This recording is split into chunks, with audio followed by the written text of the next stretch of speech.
Neste ano de 2017, que está a terminar, Ricardo Araújo Pereira teve como slogan: urticária colinérgica aos traidores. Pedro Mexia gritou bem alto, ou a meia voz, vá. Isto é tudo um putedo. A palavra de ordem de João Miguel Tavares foi: chapa ganha, chapa distribuída. E Arnaldo Matos abriu conta no Twitter. Está reunido o Governo Sombra para uma emissão especial de balanço do ano.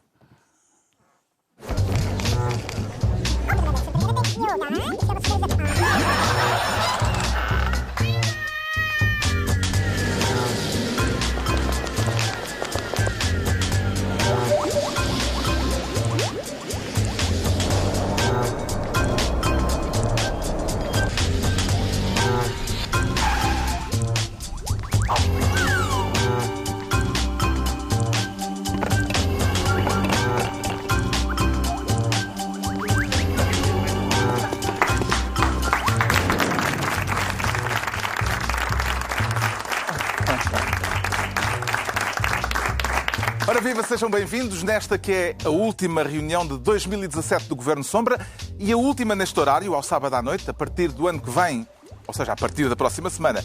O Governo Sombra chega um dia mais cedo. Vamos passar a reunir-nos aqui nas noites de sexta-feira, também em direto, também por volta da meia-noite, mas à sexta, depois do programa Mais Futebol.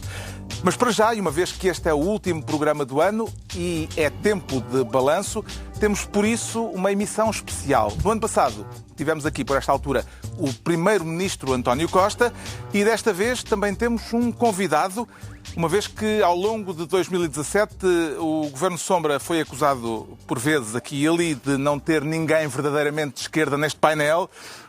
Resolvemos remediar a situação e por isso mesmo, para nos ajudar a fazer o balanço do ano, temos connosco um convidado especial. Até se me embarga a voz.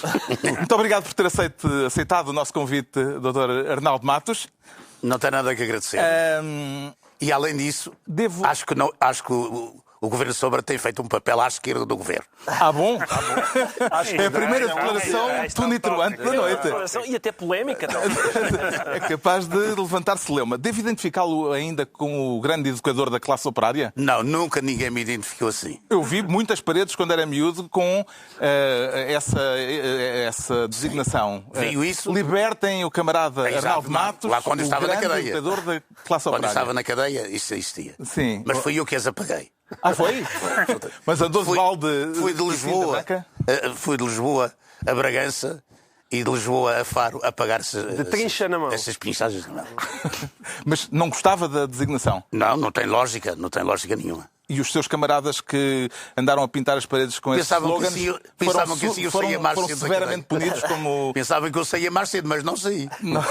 Aliás, o senhor conseguiu ser preso antes e depois do 25 de Abril. É uma habilidade difícil. Interessante, sim. Parabéns. Então devo identificá-lo como revolucionário e líder do PCTP-MRPP? Por agora. Por agora? Por agora. Portanto, tem outros voos em vista. Tomar conta de um partido que foi abandonado e quando cumprir essa tarefa, volto outra vez a desaparecer. Qual é o seu cargo oficial no PCTP-MRPP? Ainda não cheguei a perceber. Não tenho cargo oficial nenhum, sou fundador do partido. Fundador, mas o fundador não é uma... E agora estou a organizar o congresso do partido. Mais nada. Muito bem. Li no jornal do seu partido, há pouco tempo, uma frase em que, a propósito da apresentação das candidaturas autárquicas, se dizia o seguinte, não sei se foi escrita por si ou se foi escrita por mais alguém. Devem ser aproveitados todos os recursos que a burguesia é obrigada, para não perder a sua face democrática, a colocar ao nosso dispor. E a pergunta que tenho é se foi com esse espírito que aceitou este nosso convite para estar aqui hoje. Não. Aceitei espírito para estar aqui presente por alegria de estar convosco. Ah, bom. Muito obrigado. Então, não é para aproveitar o... Não, de modo nenhum. Porque estes três magníficos burgueses que temos aqui entre nós... Eu não sei se eles são. Eles não disseram nada. Eles já se pronunciam. Eles não disseram nada. Eu, para já, beneficiei de um escândalo escrito muito especial que eu tomo como sendo uma manifestação de boas-vindas para mim, do meu companheiro aqui do lado, que saiu hoje no jornal e que foi tão belo e tão bem escrito que só pode ter sido para eu me sentir bem disposto. Muito bem. Gosta dos artigos do João Miguel Tavares? Pronto. Gosto. Começamos já aqui por Gosto dos artigos de alguns burgueses. Atenção, eu costumo sempre dizer que quando nós chegamos a ler um certo patamar, de Ricardo Salgado para cima, eu tendo a ser de extrema-esquerda. Exatamente. Portanto, aí estamos bem. Então, ainda antes de entrarmos nas questões escolhidas como temas do ano, deixe-me pedir-lhe ou melhor, deixe-me passar a palavra... Não gaguejes, diga à vontade. Pronto, deixe-me passar a palavra aos três magníficos burgueses que temos aqui a separar-nos aqui entre nós. Os residentes. E vamos falar dos slogans que eles escolheram. O que é que o fez exclamar urticária colinérgica aos traidores, Ricardo Araújo Pereira? Eu evoquei. É um belo slogan. É um belo slogan. Percebe-se muito a mas dá maus cartazes. Urticária colinérgica aos traidores, enfim, não dá um cartaz que seja apelativo. Não pode ser outro tipo de urticária? Uma leita. Não, eu gosto desta especialmente, porque não esta. Mas havia nas eleições de 2015, o PCTP-MRPP tinha um slogan chamado Morte aos traidores. Que depois foi, digamos assim, suavizado a pedido, acho eu, da mandatária para a juventude e tal. E na altura o Dr. Garcia Pereira disse: a gente pode retirar, mas lá que os traidores vão morrer, vão, porque toda a gente morre e tal. Portanto, é nessa medida, é por essa. Eu decreto, portanto, o meu slogan é urticária colinérgica por duas razões. A primeira é porque eu não me sinto com força para propor a morte. Segundo, como é chover no molhado, eles vão morrer na mesma, então propomos a urticária colinérgica porque... Também chateia. Que também chateia bastante. É uma coisa que não é fatal, como a outra. A outra é fatal, vão ter na mesma.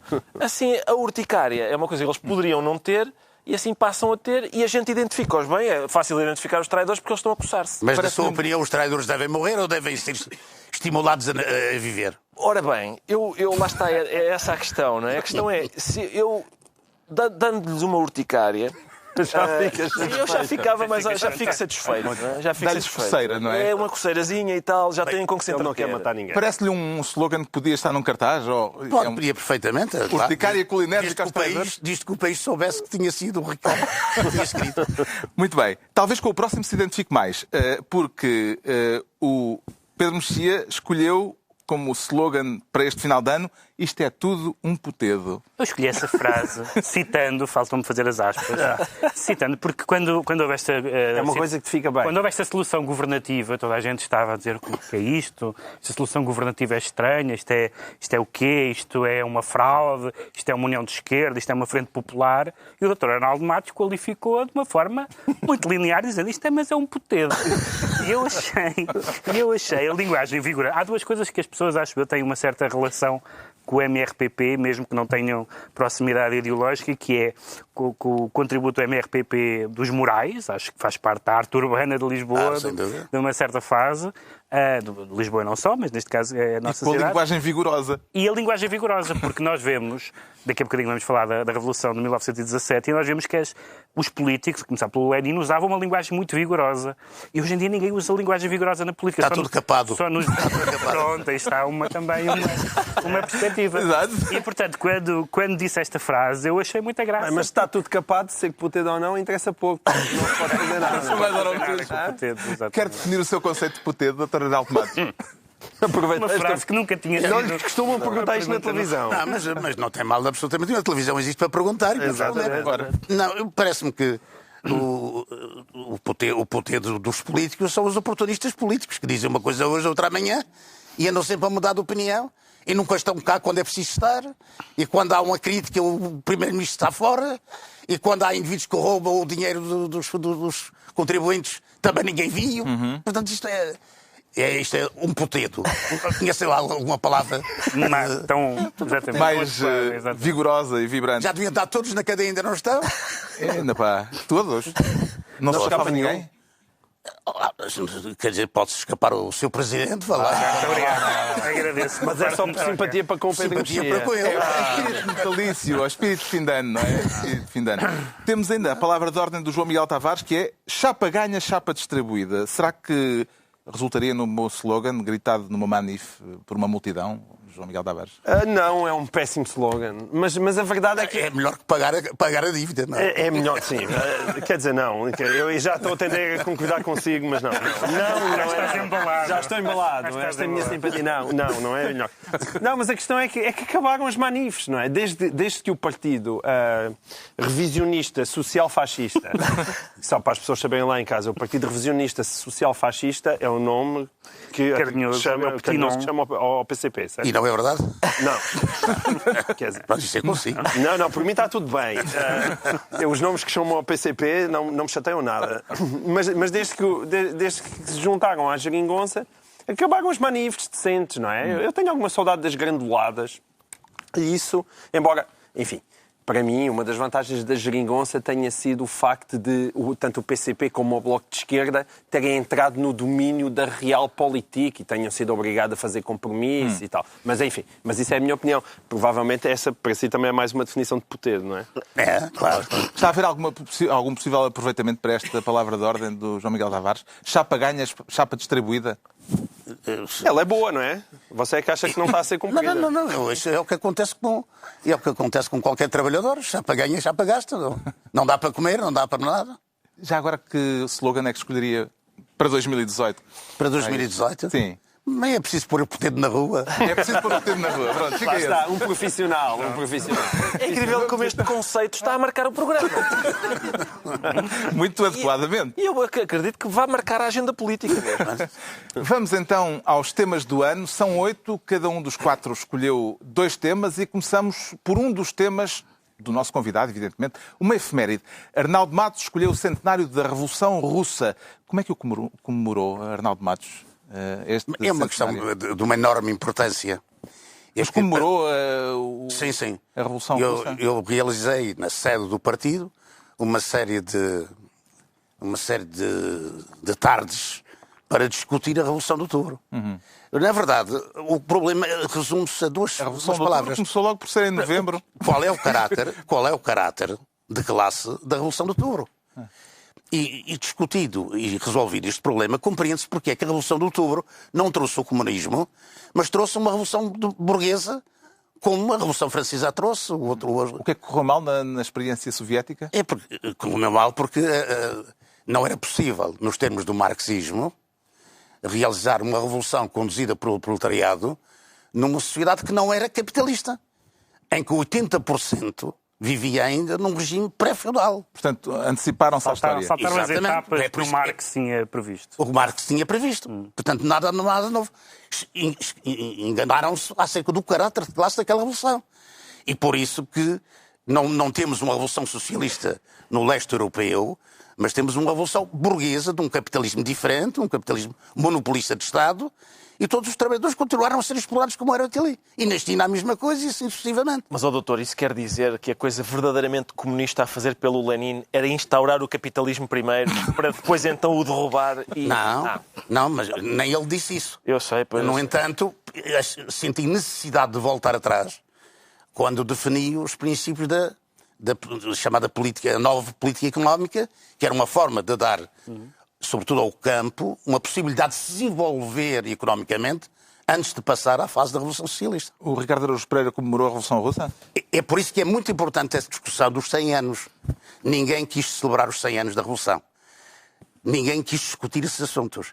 Mesmo as próprias universidades que deram lugar a que outros fossem lá discutir o caso, não os discutiram. E, portanto, perdeu-se uma extraordinária oportunidade de verificar qual é a posição do marxismo hoje, para que serve o marxismo hoje ou para que é que não serve. O Ricardo Araújo Pereira costuma dizer que é um marxista não leninista. É isso, sim. E comemorou a Revolução Russa? Não, quer dizer, a Revolução que comemoro sempre é a do 25 de Abril. Mas a Revolução Russa, o meu problema com a Revolução Russa é, a certa altura, por exemplo, há um poeta brasileiro chamado Ferreira Goulart, que quando foi... na altura da ditadura militar no Brasil, ele exilou-se na União Soviética e depois escreveu umas memórias chamadas Rabo de Foguete. E ele conta algumas coisas das observações que fez à União Soviética, algumas coisas que o encantaram, como, por exemplo, a moral sexual das russas. Acredito que isso... Mas talvez seja difícil atribuir isso à Revolução. Mas outras coisas que ele diz que eu acho de facto admiráveis são aquilo de um operário chegar a casa, despir o fato de macaco, tomar banho, pegar no libreto e ir ao Bolshoi. Isso é de facto admirável. Agora, quando o Ferreira Goulart voltou da União Soviética, já não era comunista, porque costuma contar-se aquela anedota sobre a República Democrática Alemã, que é quais são as 3 vitórias da RDA. E é a cultura, o desporto e a saúde. E quais são as 3 derrotas? É o pequeno almoço, o almoço e o jantar. E, de facto, eu sou sensível ao facto de, quando um regime que não consegue providenciar o pequeno almoço, o almoço e o jantar, está fatalmente ferido, mesmo que tenha muitos méritos noutras áreas. Mas não desconta desta observação. Não, Bolinha. Mas o capitalismo só desaparecerá quando se estiver desenvolvido integralmente. Não desaparece antes de ter criado as condições. Eu pensava que era leninista. Como? Eu pensava que era leninista. Mas eu sou leninista em algumas coisas só. Muito bem. Mas vamos entrar nesse campo. Não vamos. Nós não temos cultura... Eu pensava que era leninista em tudo. Estou sempre a aprender. Olha, muito bem. O João Miguel Só Tavares para algumas coisas só, mas, por exemplo, ninguém ainda verificou que o imperialismo, o Estado Supremo do capitalismo, é um livro que não é marxista. Muito bem. Arabás. Ainda tem que ir a uns workshops ao PCTP-MRPP. É sempre bem-vindo. Ali na Avenida do Brasil. Pronto. Que herança é que temos ainda hoje, 100 anos depois, já no século XXI, da Revolução Russa, Pedro Mexia? Temos uma herança curiosa, porque a Revolução Russa, tal como outras revoluções, aliás, as 2 revoluções russas, a de fevereiro e a de outubro, insurgem-se contra um regime que toda a gente hoje reconhece como sendo um regime iníquo, como era o czarismo. Portanto, não há grande dúvida sobre isso. A grande discussão, acho eu, 100 anos depois, e como já era 50 anos e 60, etc., depois, é saber se existe uma ideia, que alguns autores se referem como a ideia comunista, e se a ideia comunista se pode ou não ser manchada pela experiência comunista. Porque hoje em dia muita gente diz, bom, o comunismo correu mal por causa das liberdades, por causa de umas outras coisas, mas não tem que correr mal. E eu acho que a grande discussão sobre a experiência comunista no século XX é se correu mal porque descarrilou, como defendem muitas pessoas, como, por exemplo, há aquela tese muito conhecida das pessoas que acham que correu bem com o Lenin e descarrilou com o Stalin, é uma coisa muito expandida em certos círculos, ou se tinha que correr mal, que é uma opinião não só à direita, como vimos agora, à esquerda também há quem acha que tinha que correr mal, por razões diferentes, não é? E, portanto, desse ponto de vista, a grande discussão, agora que há uma espécie de neomarxismo muito em voga nas universidades, etc., e há cada vez mais escritores e filósofos a tentar recuperar a ideia comunista, e a minha dúvida é sempre, mas a ideia vai passar por cima dos regimes reais que nós tivemos? Vai passar por cima... Mas não pode. Não pode. Os marxistas são materialistas. É o movimento que cria as ideias e não as ideias que criam o movimento. Só quando o movimento revolucionário estiver em condições de destruir o capitalismo e se servir do aporte que ele trouxe para o desenvolvimento da humanidade, é que se pode passar uma fase em que o homem não é explorado pelo outro homem para podermos viver. Portanto, o desenvolvimento económico do capitalismo é indispensável à passagem ao comunismo. Então, e em Portugal já somos suficientemente capitalistas? Atualmente vivemos em todo o mundo no sistema imperialista localizado. Quer dizer, não há nenhum país que não seja já imperialista e não há nada no mundo que não seja também imperialista. Agora já estamos no pontozinho. No ponto em que a revolução se pode fazer e terminar dessa maneira, terminar no regime comunista. Não se esqueça, e todos sabem, que o salário, enquanto houver salário, há capitalismo. E, portanto, não pode haver comunismo enquanto houver salário. O salário é uma das formas do capitalismo. Atenção que o presidente da CIP, a esta altura, diz: espera aí, isto mesmo! Acabámos com o salário! Pode ser mal interpretado. Não, é porque se acabar com o salário, ele não tem o sobre-salário. Para o capitalista, ter salário é importante, porque senão ele não tem a possibilidade de explorar. Explora através do salário. Estava só preocupado com a hipótese de o expressarem mal. Mas tendo em conta isso que disse, porquê que as condições atuais são as ideais e, no entanto, parece que o recuo das ideias comunistas são maiores do que nunca? Do salário. É uma pergunta, é a mesma pergunta. O marxismo é uma teoria sobre o desenvolvimento da humanidade, dos homens. E passaram por várias fases. E uma fase foi substituindo a outra fase. Enquanto houver capitalismo, só capitalismo, pode-se passar para um regime comunista. Isto é um regime em que não há salário, não há moeda, não há os instrumentos que permitem aos capitalistas viverem da exploração dos trabalhadores. Mas enquanto houver sociedades atrasadas em relação a essa, nós não podemos saltar. Isso está para breve ou não? É a minha pergunta. Esse salto está para breve ou... Não se pode dizer isso assim. Ninguém sabe que está para breve se não está. Nós sabemos como esse salto se fará. Okay. Agora, quando se fará, evidentemente pode-se fazer hoje, pode-se fazer amanhã. Então vamos a outros saltos destes temas que foram escolhidos como temas do ano. Agora a escolha do João Miguel Tavares, 2017, fica inevitavelmente marcado pela acusação a José Sócrates. É a primeira vez que em Portugal um ex-primeiro-ministro está a contas com a Justiça. Com tudo aquilo que veio a público, João Miguel Tavares, na acusação, se Sócrates for ilibado, ainda poderá aspirar a dar a volta por cima, digamos assim? Primeiro, eu não acredito que José Sócrates seja ilibado, não é? Essa é a primeira parte. Mas acho que já não há nenhuma forma de dar a volta. Com o que tu tens rezado, em princípio, não é hipótese. Não é com o que eu tenho rezado, é com o que eu tenho lido nos jornais.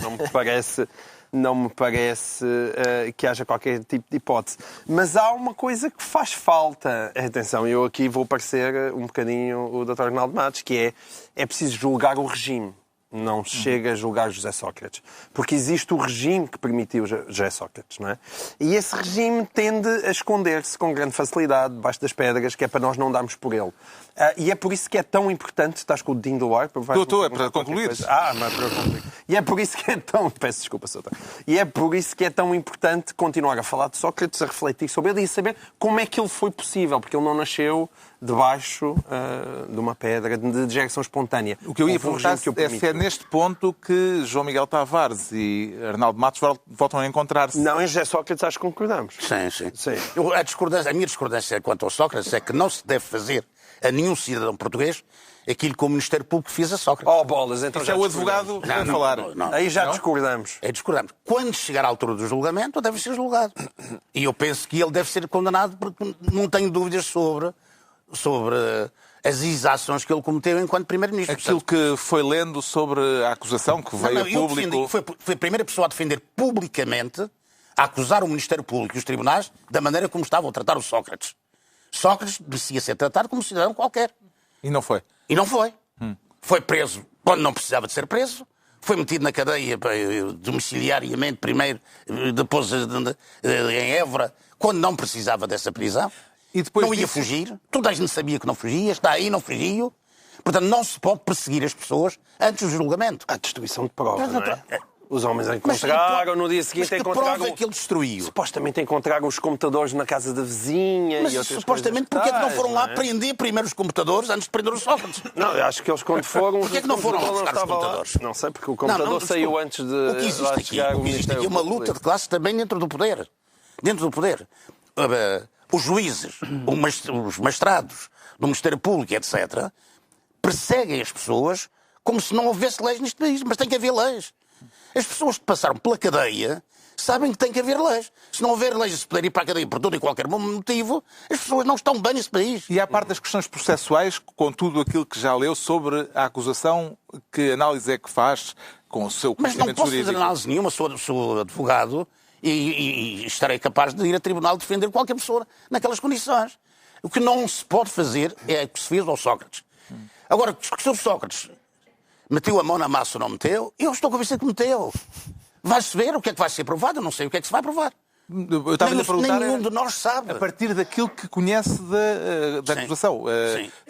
É inaceitável que se meta na cadeia um Primeiro-Ministro sem ter factos que acusar o Primeiro-Ministro. E andar 4 anos à espera de fabricar factos para acusar o Primeiro-Ministro. Isto não pode ser assim. Portanto, quem devia estar na cadeia devia ser precisamente os magistrados que deviam estar na cadeia.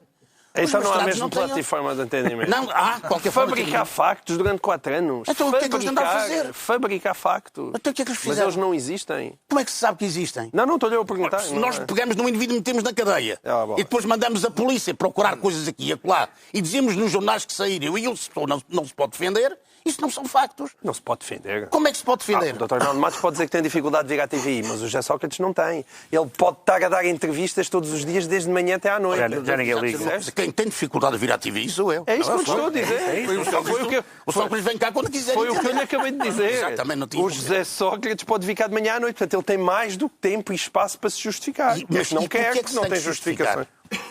O princípio é político. O princípio foi primeiro-ministro. O princípio é o cidadão é acusado e defende-se. Portanto, não tem que se defender antes de ser Este acusado. momento foi a prova do algodão, porque se pode concordar com o João Miguel Tavares em tudo, depois chega Sócrates e não dá. Estava tudo muito bem, havia um clima muito bom. Estávamos a concordar. Mas há um problema aqui. Não é essa Mas eu percebo o que diz. Não é essa a questão. A questão não é essa. A minha pergunta é... A questão é, o senhor quer viver numa sociedade onde um cidadão vai para a cadeia sem saber, sem nada, sem factos nem nada? Não, eu estou de acordo com o que está a dizer. Ele foi acusado, não é? Há uma acusação. Factos não faltam, aquilo nunca mais acaba. Quando um dia o acusarem assim e fizerem isso, venha falar comigo. Não, porque eu não tenho o Carlos Santos Silva como amigo. É mais difícil acusar. Mas não, isso é outra história. Quer dizer, ninguém põe em causa que o Sócrates tenha habituado aqui ou lá. Eu não estou por isso em causa.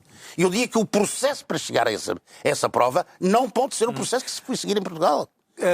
Que influência, Pedro Mexia, que terá o desfecho deste caso para a justiça portuguesa? Assim, em duas palavras ou em duas frases, pelo menos. Em duas palavras. Há duas coisas que, independentemente do processo acabar numa condenação ou numa absolvição, ou no pior dos resultados possíveis, que é uma semi-condenação, pelos crimes mais soft, há duas questões. Há muitas consequências políticas de julgamento do regime, como diz o João Miguel, mas há duas coisas que vão ser muito discutidas, e já estão a ser. Uma é esta ideia dos megaprocessos. Se vale a pena ir buscar um caso aqui, um caso ali, depois ligá-los e fazer uma montanha de papel que demora anos e que, quando há pessoas em prisão preventiva, ficam eternamente renovadas, etc. Isso é uma coisa muito problemática. E dos meios que é preciso para isso. E também a questão processual. A razão pela qual José Sócrates se saía bem nas entrevistas, quando é mais ou menos bem, numas mais do que outras, é porque ele agarrava-se a uma coisa em que nós, digamos, espontaneamente lhe dávamos razão, que era isso que falou, que eram os prazos, que era a demora, etc. Porque quando lhe faziam perguntas concretas sobre o processo, as respostas eram ou evasivas ou esfarrapadas. Ele não respondia. E depois dizia, então, mas não acha que eu estou há muito tempo preso? Não acha que eu tive demasiado tempo preso? Aí as pessoas dizem, sim, realmente sim. E não acha que estes adiamentos são excessivos? E as pessoas normais, até pela lógica disso do que disse, que é, e se fosse comigo, sem querer citar programas alheios, As pessoas normais é uma forma de excluir o João Miguel Tavares? Não, as pessoas comuns. Mas desculpem lá, há um problema, e não interrompe mais, mas há um problema que temos de pôr. Os senhores julgam que há a possibilidade de existir um sistema capitalista como este, em que os governos não roubam? Sim, mas então... Sim ou não? Eu acho que não há possibilidade de fazer uma sociedade... Mas a justiça que os prende... Mas está bem. E se prenderem os ladrões, deixa de haver ladrões? Então não se prende ninguém? Já agora, como é tudo ladrão, não vale a pena. Poupa-se umas massas no juízo. O regime é que produz esta... Dr. Arnaldo Matos, concordará... É exatamente isso. O regime é que produz isto. Concordará que já havia ladrões antes de haver capitalismo. Antes de haver capitalismo já havia ladrões. Mas não os exploradores... Sim, mas quer dizer... Não divides que viviam na exploração. Talvez uma solução de compromisso seja prendermos só os maiores. Só assim aqueles grandes e tal. Ficamos nós os pequeninos. Muito bem. É isso. Então, eu queria só dizer, atenção, que a maneira como isto acho eu, que o caso marca a sociedade portuguesa, eu tenho ido a aniversários, antigamente as pessoas brindavam a dizer contos muitos, e agora é sempre o que se diz é que tu possas ver o final do julgamento do Sócrates, que é desejar uma longa vida às pessoas. A acusação a Sócrates é de facto um dos temas do ano. Porque é que já há outra vez indivíduos acusados de gatunagem neste governo que é tão simpático em relação ao do Sócrates? E tem a maioria da população, tem a maioria da imprensa a apoiá-lo. Há proporção, apesar de tudo. Mas já o dinheiro desapareceu na mesma. Mas raríssimas, daqui a quanto há desaparecer na mesma. A quantidade conta. O tamanho conta. O tamanho conta, claro. Muito bem, está claramente definido aqui Ainda brigamos hoje. a importância do caso Sócrates na sociedade portuguesa. Agora a outra escolha, a escolha do Pedro Mexia, é aquilo a que chama o falhanço do Estado. Está a referir-se às tragédias dos incêndios, duas tragédias, uma em julho, a outra em outubro, E o caso... um saldo de mais de 100 de mortos e ao roubo de material militar em tanques. Sim, porque evidentemente que há grandes discussões entre a esquerda e a direita, entre as direitas entre elas e entre as esquerdas entre elas sobre qual é o papel do Estado, qual é a dimensão do Estado, etc. Mas toda a gente da extrema esquerda à extrema direita concorda que há funções que só o Estado é que pode cumprir, até os defensores do Estado mínimo concordam que há funções que só o Estado é que pode desempenhar e que, por serem indispensáveis, de serem de soberania, de serem de segurança, de serem de sobrevivência, se espera que o Estado desempenhe bem. E este ano, isto é factual, não é interpretativo, este ano aconteceram várias coisas que não podem ser diretamente sacadas ao governo, ou seja, não houve incêndios por causa do governo, nem o roubo foi por causa do governo, mas em que, em ambos os casos, em circunstâncias muito diferentes, o Estado falhou. O Estado falhou quando, por exemplo, as pessoas têm as casas rodeadas de fogo, telefonam para os bombeiros e têm como resposta, como nós vimos transcrito nos jornais, não podemos fazer nada. Isto é o Estado a falhar. E isto, seja uma pessoa de esquerda ou de direita, e seja este o governo, ou o anterior, ou o próximo, a pessoa dizer, isto não pode acontecer. Como também não pode acontecer que seja roubado material militar e que o governo haja como uma barata tonta a dizer, não sei se foi roubado, depois quando é devolvido com um brinde, diz, isto foi a maior recuperação, não foi a maior roubo, foi a maior recuperação de material de todos os tempos. Até porque eles recuperaram mais do que foi roubado. Isso aí não podes discutir. E, portanto, essas duas coisas... Habituados a explorar. E essas duas coisas, a segurança dos cidadãos e as Forças Armadas, portanto, a defesa nacional, são coisas bastante sérias que, como digo, independentemente das conclusões ideológicas que nós tiremos, podemos concluir que foi um ano péssimo, foi um ano em que os portugueses não se sentiram seguros. Curiosamente, o Dr. Adaldo Matos também referiu inicialmente, quando lhe pedi que escolhesse os temas para que, no seu entender, marcavam um ano, também escolheu a tragédia dos incêndios. Depois, como já havia esta sobreposição, acabou por escolher outro, mas acrescentava à tragédia dos incêndios a luta de classes. Os incêndios e luta de classes. Como é que relaciona os incêndios e a luta de classes? É porque é fácil confundir um incêndio com um isqueiro. Diz que haja uma chama a um incêndio. Mas nunca ninguém pergunta qual é a razão de classe que leva a que haja incêndios em Portugal e não haja, por exemplo, na Noruega ou não haja na África do Sul. Na Noruega, se calhar, é porque aquilo é um bocado mais úmido. Não, desculpe. É que existe em Portugal um conjunto de terrenos que é preciso que alguém tome conta deles para as celuloses. Está-se a evacuar as aldeias, está-se a desertificar as aldeias. Tudo está a ficar deserto, fica a terra apenas para as celuloses. E os incêndios têm uma base de classe, é esta. Isto é, as pessoas querem ficar com os terrenos.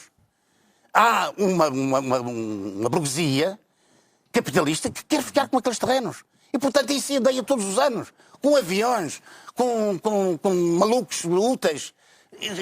Todos os anos haverá incêndios. Portanto, também é uma consequência do capitalismo. É uma consequência do sistema capitalista que quer apropriar-se do campo quando a Revolução do 25 de Abril não conseguiu fazer nem cooperativas nem unidades de produção. Está lá, os terrenos estão lá abandonados. Agora, como é que se vai utilizar esses terrenos? E para que é que se vai utilizar? Bom, os pequenos camponeses que viviam nos campos já emigraram, já não há camponeses nas aldeias. As aldeias estão aqui à beira da cidade. Portanto, é preciso ligar a luta de classe no campo, pelas terras, aos incêndios que cada vez são em maior número. Quanto mais o senhor contratar aviões, quanto mais contratar bombeiros, quanto mais contratar materiais para apagar os incêndios, mais incêndios haverá. Os senhores nunca conseguem pôr termos aos incêndios. Para pôr termos aos incêndios é preciso resolver o problema da propriedade das terras. E esse problema não está resolvido. creio que o João Miguel Tavares está tentado a concordar parcialmente. Sim, com a questão da propriedade das terras só. Sim. Isto é incrível porque, Mas atenção, do ponto de vista ideológico, há realmente uma afinidade. Agora, sobre o Sócrates é que eu não estava à espera desta. O Estado, João Miguel, o Pedro Mexia falou do ainda não se falhanço falou do Sócrates e dos incêndios. Porque então uma coisa seria brava. O Estado é apenas uma entidade abstrata ou há rostos concretos por trás daquilo que o Pedro Mexia chamou o falhanço do Estado? Não, claro que há rostos concretos. Aliás, isso, um dos grandes falhanços deste ano, não é? Que foi a forma como o António Costa geriu a questão dos fogos, vem exatamente dessa insensibilidade que ele demonstrou. Aliás, mais uma das frases mais infelizes do ano, que até passou relativamente despercebida aí no meio de tanta confusão que houve, foi quando António Costa disse que 2017 tinha sido um ano muito saboroso para Portugal. Falámos dela na semana passada. Falámos dela há 15 dias. Mas isso é impensável. Quer dizer, é impensável alguém dizer uma coisa dessas, porque isso significa, evidentemente, que lhe faltou essa capacidade de empatia para com as vítimas e com aquilo que foi uma tragédia monumental que foi os fogos nesta altura do ano. O Estado falhou por haver estado a mais ou por haver estado a menos, Ricardo Araújo Pereira? Quer dizer, não sei como é que se pode defender que o Estado falhou por haver estado a mais. Se falhou, em princípio, é porque não havia o suficiente. Neste caso. Mas falhou também por haver estado incompetente. Certo, mas... A negociar certos e determinados sistemas. Certos e determinados sistemas. Mas isso, para mim, cai na categoria do Estado a menos. É Estado incompetente, é Estado a menos. Tempos e incêndios, dois temas fortes do balanço do ano de 2017, que estamos a fazer com uma emissão especial que tem como convidado o Arnaldo Matos. O Ricardo Araújo Pereira vê também como aspecto a sublinhar deste ano que está a chegar ao fim a aprovação do terceiro orçamento da Geringonça. Porquê, Ricardo Araújo Pereira? Exato. Vejo porque eu estava a pensar à vinda, estava a pensar aquela palavra de ordem clássica do PCTP-MRPP, que era ousar lutar, ousar vencer, é isso, não é? Eu nestes anos da Geringonça, tenho optado por uma palavra de ordem, digamos, um pouco mais modesta do ponto de vista da ambição, que é ousar optar pelo menos mau, ousar obter pequenas conquistas. Boa. Não dá para gritar numa manifestação, não entusiasma, não empolga. Para-se o carro. Sim, exatamente. Tem que separar o carro para tomar fogo. Mas, eu sei que não empolga muito, mas não acha que é melhor do que nada. Quer dizer, apesar de tudo, há alguma paz social e tal, apesar de tudo as pessoas recuperaram alguns rendimentos. Certo. Não está tudo bem, não é? Então, como é que o Dr. Arnaldo Matos se dá com esta inédita unidade? Está a passar uma mão pelo pelo. O gato fedorento é assim. Vamos lá ver uma coisa. O que é que quer? Quer uma sociedade em que não haja exploração do homem pelo homem ou quer uma sociedade assim? Se quer uma sociedade assim, eu não estou de acordo consigo, mas compreendo. Se quer acabar com a exploração do homem pelo homem, não pode ficar assim. De um momento em que o PCP se cola ao PS, desiste de tudo o que é lutar pelos trabalhadores e acha que basta ter um salário mínimo mensal de 600 euros para resolver os problemas, nós estamos a traiçoar os trabalhadores.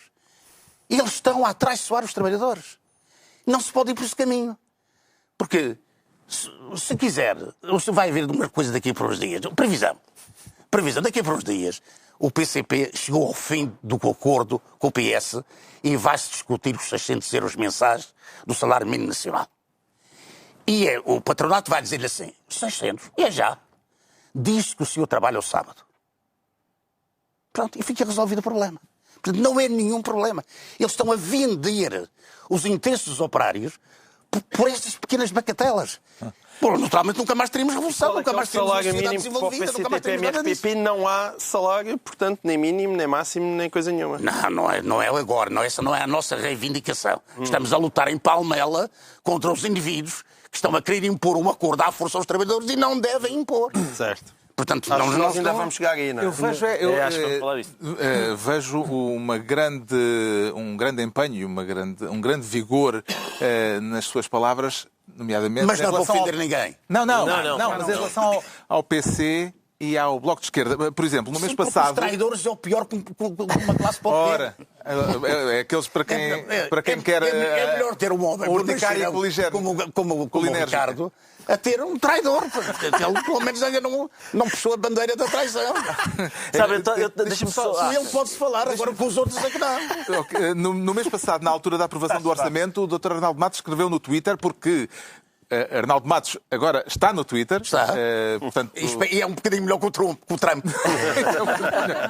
E escreveu no Twitter o seguinte: todos os meus leitores sabem que o governo de António Costa é o governo dos lacaios a soldo do imperialismo europeu e americano, mas que só se mantém no poder em Portugal porque goza do apoio parlamentar dos partidos social-fascistas de Jerónimo de Sousa, o PCP, CDU, Verdes e Bloco de Esquerda. Muito bem, mantenho. Social-fascistas. São social-fascistas. Quer dizer, são socialistas nas palavras, mas fascistas nos autos. Eu queria só esclarecer que o meu slogan, enfim, que eu gostava que lhe desse uma segunda oportunidade, não é este ousar optar pelo menos mau, ousar obter pequenas conquistas, que realmente não empolga, mas enfim, a questão é... Fica muito grande no cartaz. Fica, mas este obter pequenas conquistas, em vez de esperar pela revolução que vai de facto fazer uma sociedade melhor, esta pequena conquista no bolso, em vez da sociedade melhor a voar, ocorreu-me por causa havia uma anedota célebre na União Soviética, que era um homem, estava num posto de vigia, e disseram: Vladimir, o que é que se passa? Que emprego é este? Ele disse: Dmitri, é um emprego em que eu estou aqui de vigia para ver quando o mundo todo, quando a revolução finalmente tomar conta do mundo todo, eu aviso. Quanto é que te pagam? Pagam-me 1 rublo por dia. E ele diz: mas isso é pouco. E ele diz: está bem, mas é um trabalho para a vida toda. E, portanto, o meu medo é esse. Mas o meu medo é esse. É que eu estou fascinado a vida toda. Eu estou fascinado só com esta história do salário, mas explique-me lá uma coisa.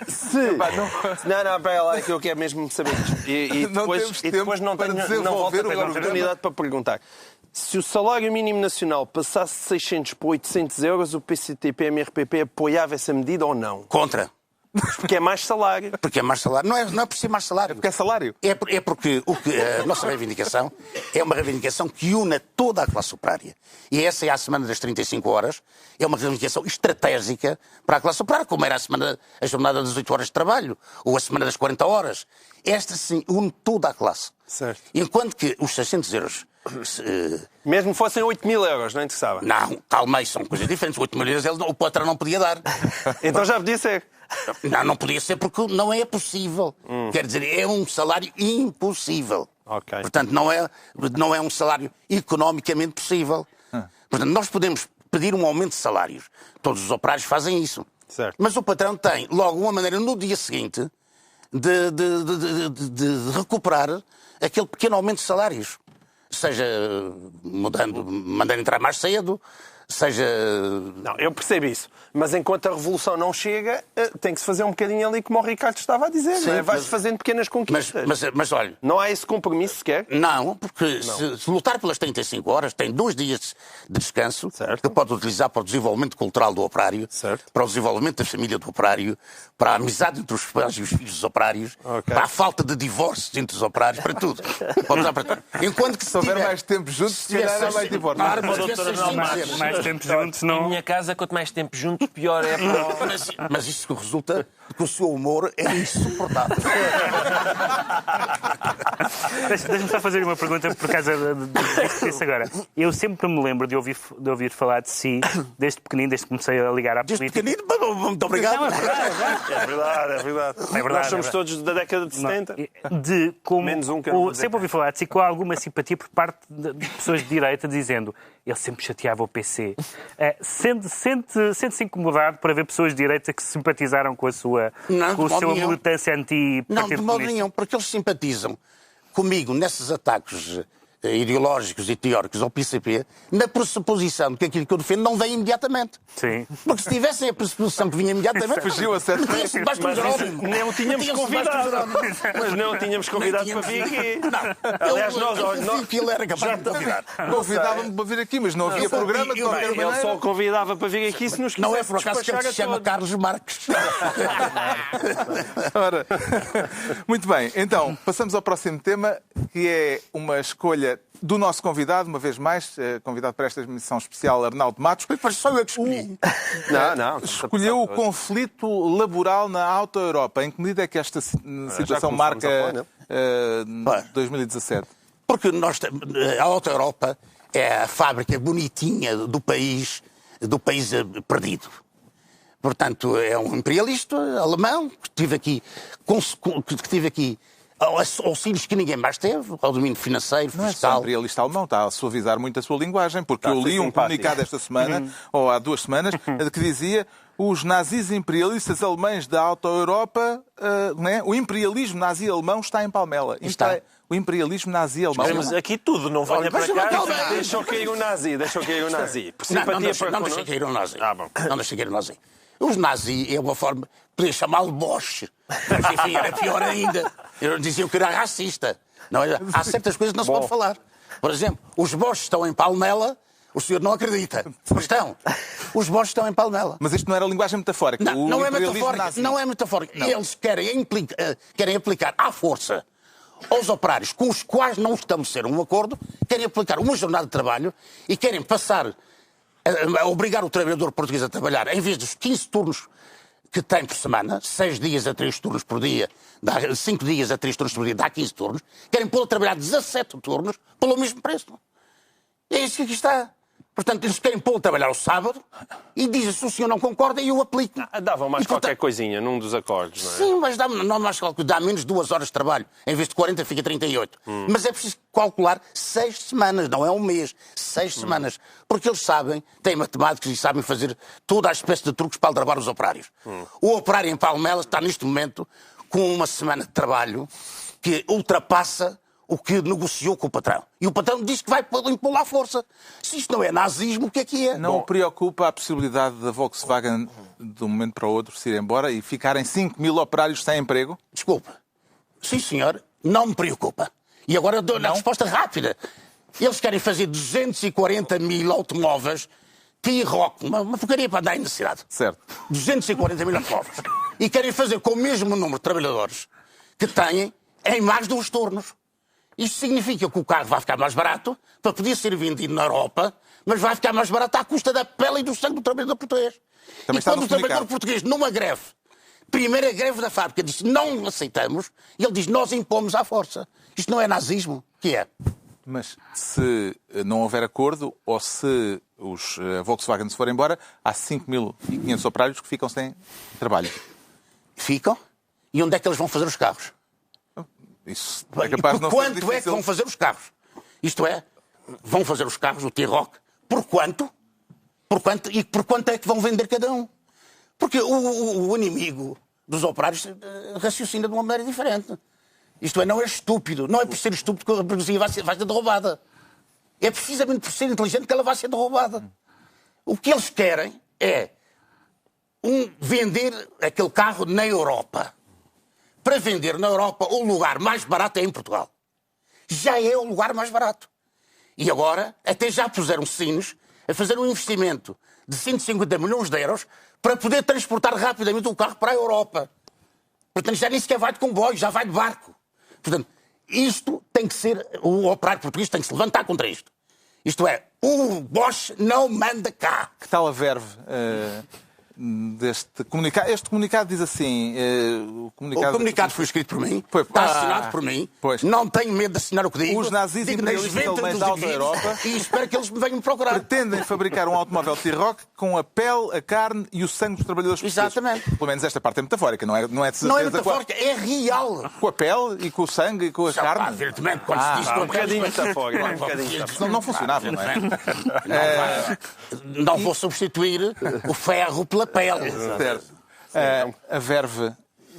A verve impressiona. O aspecto estilístico. Sim, impressiona e, mais uma vez, e saúda-se, não é? Era aquilo que o Pedro estava a dizer, que hoje, como as coisas hoje são todas muito moles e insossas, isto saúda-se. Agora, quer dizer, eu não consigo, na verdade, chamar nazis lá aos senhores da Alta Europa porque depois fico sem... O meu vocabulário é mais reduzido e depois eu não sei o que é de chamar ao Não, o seu vocabulário é maior do que o meu. Se eles invadirem a Polónia, não é? Mas eu conheço 200 mil palavras, você conhece 250 mil. Essa, não é verdade? Porque os nazis não eram conhecidos por reunir com a Comissão dos Trabalhadores, com a Comissão... Não, com o Chora não. Não eram, mas... Com o Chora almoçavam juntos. Vamos ver, mas eu ainda tenho... Os próprios nazis não reuniam com comissões de trabalhadores. Os senhores estão completamente enganados acerca do que são os nazis. Porque os nazis faziam reuniões com os trabalhadores. Infelizmente para os trabalhadores. Só com alguns trabalhadores. Só com alguns trabalhadores, claro. Havia uns que... E reuniam-nos muito, não é? Estou a falar com os trabalhadores. Assim, Primeiro obrigávamos a escavar um buraco e depois reuniam-nos todos. Era mais uma reunião desse lá para dentro. Eu não estou a defender os nazistas.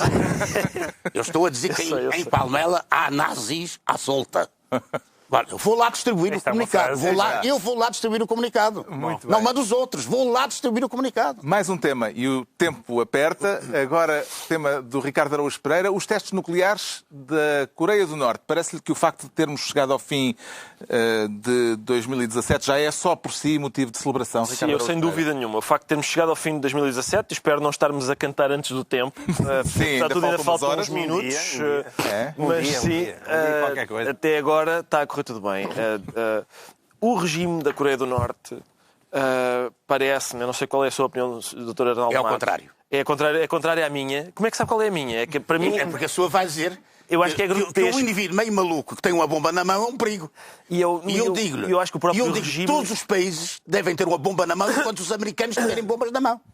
Portanto, gosta, apesar de tudo, mais da Coreia do Norte do que dos Estados Unidos. Absolutamente. Isso não há dúvidas. E mais do Estado Islâmico do que dos Estados Unidos. Não, isto não é bem assim. Essa parte eu não disse. Mas saudou os atentados no Bataclan em Paris. Não é verdade. Não saudei. Justifiquei. Mas não saudei.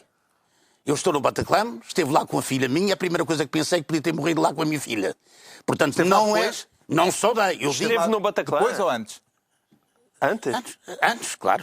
O Soutor esteve a curtir no Bataclan um som. Mas isso não é um antro... Porque é proibido? Não, nada, não é nada.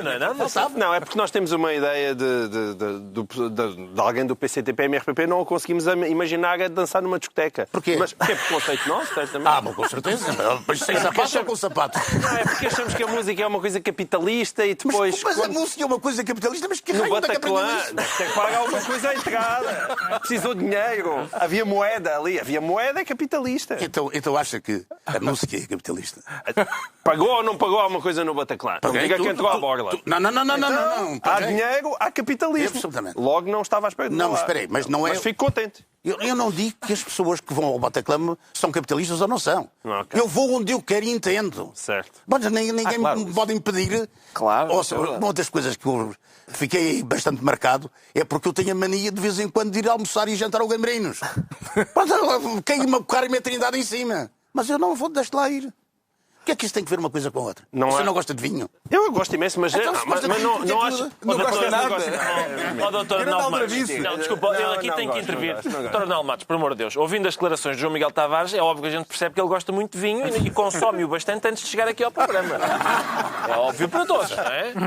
Já vi que não costuma ver o programa. Mas espera lá, mas há uma questão ali... Não teme ser acusado de incoerência, de Mas incoerência porquê? Está a pagar 5 euros por um croquete? Não, mas porquê? Não sei se são 5 euros. Isto é o grau de é mais económica. É, a discussão política... É mais de 5 euros. Está a ver? Doutor Arnaldo Matos sabe mais o preço dos croquetes do Gambrinhos do que eu. E depois eu é que sou um capitalista. Não, mas isto não tem nada a ver uma coisa com a outra. A nossa cultura entra em vários meios, a sua e a minha. Ora, vê, cá está. Nós tínhamos mais temas, mas acho que temos de saltar alguns temas porque estão aqui a buzinar-me. Vamos para qual? Ao ouvido. E eu acho que está feito o balanço de 2017 com os temas com benefício para o centrais. O governo sai daqui beneficiado. Porquê? O governo devia sair daqui derrotado e não beneficiado. E a verdade é que sai beneficiado. Eu não gosto. Não sei se é o Dr. Mexia que está a tentar defendê-lo em relação ao Presidente. Não sei se é o Presidente não estava na agenda. Eu não sou. Não sei se é o Ricardo que está a tentar defender em relação às padarias. Não, nada disso. Eu sinto-me como Durão Clemente. Por mim, continuávamos. Pensava que era o Zé Niquei. Exatamente. Mas um governo escolheu um tema. Quem foi que escolheu o tema do orçamento? Fui eu. Do orçamento, pois é. Pelo menos quanto ao orçamento, sabe que as medidas que deviam ser tomadas contra as elétricas não foram tomadas porque o governo está com elas. Lá está a plataforma de entendimento. Estão outra vez de acordo. Estamos todos juntos aqui nisto. Gostaria que 2018... que isto é a esquerda do governo. Não disse que era a direita do governo. O conjunto das pessoas estão aqui. Gostaria que 2018 fosse o ano da revolução porque anseia, Dr. Arnaldo Matos. Não é um problema de gostar. Não há condições para que seja. Não há. Não há, porque não vale a pena perguntar-me se gostaria. Então, esqueçam. De mim um para idealista. 2018, esqueçam. Eu não sou um idealista, sou um romântico da Revolução, mas não sou um idealista. Ainda tenho mais uma pergunta para lhe fazer. Ouvi-o dizer aqui há tempos, num vídeo que está na net, esta frase. Nós nunca escondemos ao que vimos, nós vimos para criar uma sociedade sem classes. Se isso custar o pescoço a uma quantidade de indivíduos, nós não temos medo disso, faremos isso. Faremos isso, claro. O que tenho para lhe perguntar é isto. No dia em que liderar a Revolução, depois do que ouviu, de ter ouvido estes magníficos burgueses aqui sentados entre nós, qual é o primeiro destes representantes da burguesia a ficar sem pescoço? Nenhum deles. Como? Então, Os meus amigos não são eles. Eles não são os meus amigos. Os meus amigos são os capitalistas. O homem é montes de capitalistas. Não, mas Eu não detenho meios de produção. Capitalistas. Doutor, eu não detenho meios de produção. Por amor de Deus, não faça já uma ficha sobre mim. Eu não detenho meios de produção. Nada. Esses processos nos povo. Eu estou inocente. os meus inimigos não são os homens de cultura, não são os homens que dizem piadas em casa à família, ou dizem aqui, não são esses os meus inimigos. Os meus inimigos até nem sequer são pessoalmente visíveis por mim. Quer dizer, não anda atrás do meu inimigo, diz, isto é o meu inimigo. É que não és tu. Não dá a dizer que são menos o Garcia Pereira. Menos o Garcia. Não, o Garcia Pereira é um outro. Mas, por favor, vamos passar aqui a noite nisso. Não. O Garcia Pereira é um homem de quem eu fui amigo, Sim. que tem uma ternura enorme pelos filhos dele e ele tem pelos meus filhos. A primeira coisa que eu disse aos meus filhos foi: vocês não se metem com o Garcia Pereira. O problema que eu tenho com ele é um problema político. Continuam amigos. Continuam amigos. Mas os filhos dele não são meus amigos. Deixaram de ser meus amigos. A diferença está aqui, neste pequeno pormenor. vamos terminar com os desejos para 2018. 2018? Para 2018. Para o ano que vem, o que é que gostaria de ver concretizado durante 2018, João Miguel Tavares?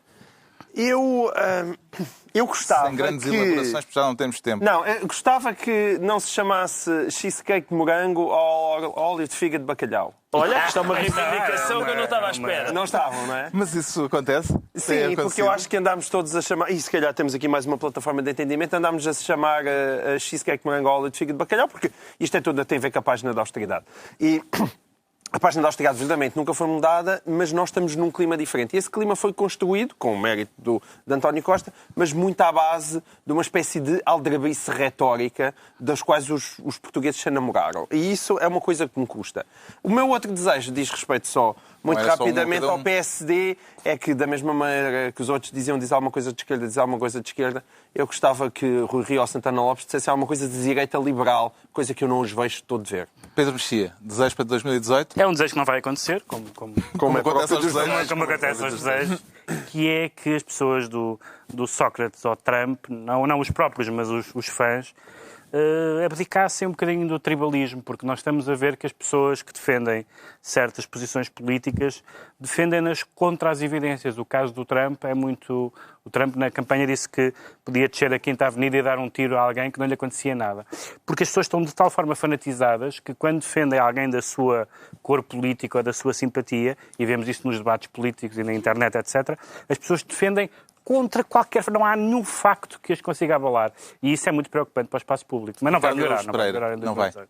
Eu esqueci-me que tinha que formular um desejo para 2018 e por isso é muita paz. É paz e amizade. E pronto, também foi a Miss Ricardo Araújo Pereira. E espero que, se de facto houver a revolução em que certas pessoas perdem o pescoço, como disse o Dr. Arnaldo Matos, que seja só... Quer dizer, que as pessoas continuem vivas, para cima do gorgulho. Só que o queixo fica mais perto. Perdem só esta parte, mas cirurgicamente ficam com a cabeça colada ao peito. Já deve haver cirurgia que remove o pescoço. E a urticária. Ficavam, sim. Para fechar, Dr. Arnaldo Matos, um desejo para 2018. Que a revolução avance a todo vapor. Está concluída a última emissão de 2017 do Governo Sombra. Agradeço a presença de Arnaldo Matos e do público que nos acompanhou aqui nesta emissão especial. Para o ano há mais, quer dizer, já para a semana há mais. E em novo horário, às sextas, por volta da meia-noite, o Governo Sombra com os irremodeláveis Pedro Mexia, João Miguel Tavares e Ricardo Araújo Pereira. Boas entradas a todos.